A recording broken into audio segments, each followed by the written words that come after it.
Alain, propos d'un Normand. La Grande Peur de 1910. J'imagine assez bien ce qu'un historien écrira dans 100 ans, au sujet de la Grande Peur de 1910. Je le vois cherchant dans les journaux de notre temps tout ce qui a rapport à la comète.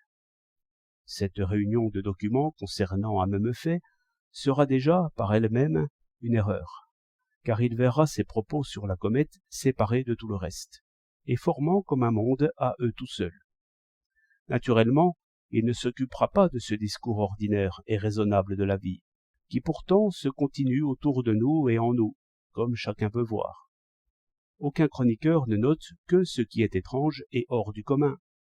Un journal de 6 pages, qui voudrait laisser aux historiens de l'avenir un tableau exact de la vie humaine pendant une journée, devrait répéter le long de ces colonnes: on a travaillé, on a bu, on a mangé, on a dormi, chacun a pensé à ses affaires et à ses amours, il y a eu des naissances, des morts, des maladies, des folies comme tous les ans en cette saison. Tout va bien.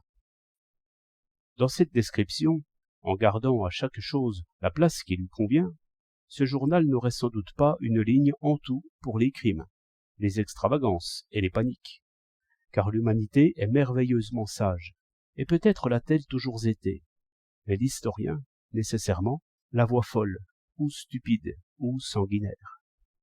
Représentez-vous donc cette grande peur, telle que l'historien la décrira.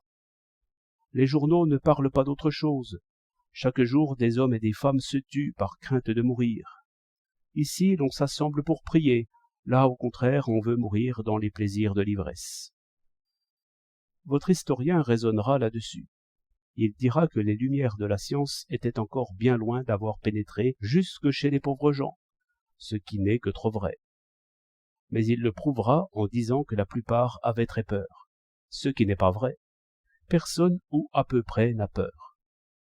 Je voudrais laisser ici un document à l'histoire. J'ai dormi pendant cette fatale nuit absolument comme à l'ordinaire, et tous ceux que je connais pourraient en dire autant.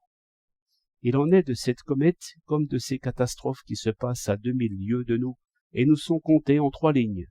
On dit bien: quelle horrible chose! Mais on n'en est pas remué du tout. Aussi, quand je lis les récits sur la terreur de l'an 1000, je me demande ce qu'il y a de vrai là-dedans. Je me demande s'il y avait en ce temps-là un fou de plus sur la terre que nous n'en voyons bon an mal an. Le vraisemblable, c'est qu'on parlait de la fin du monde comme on en parle maintenant.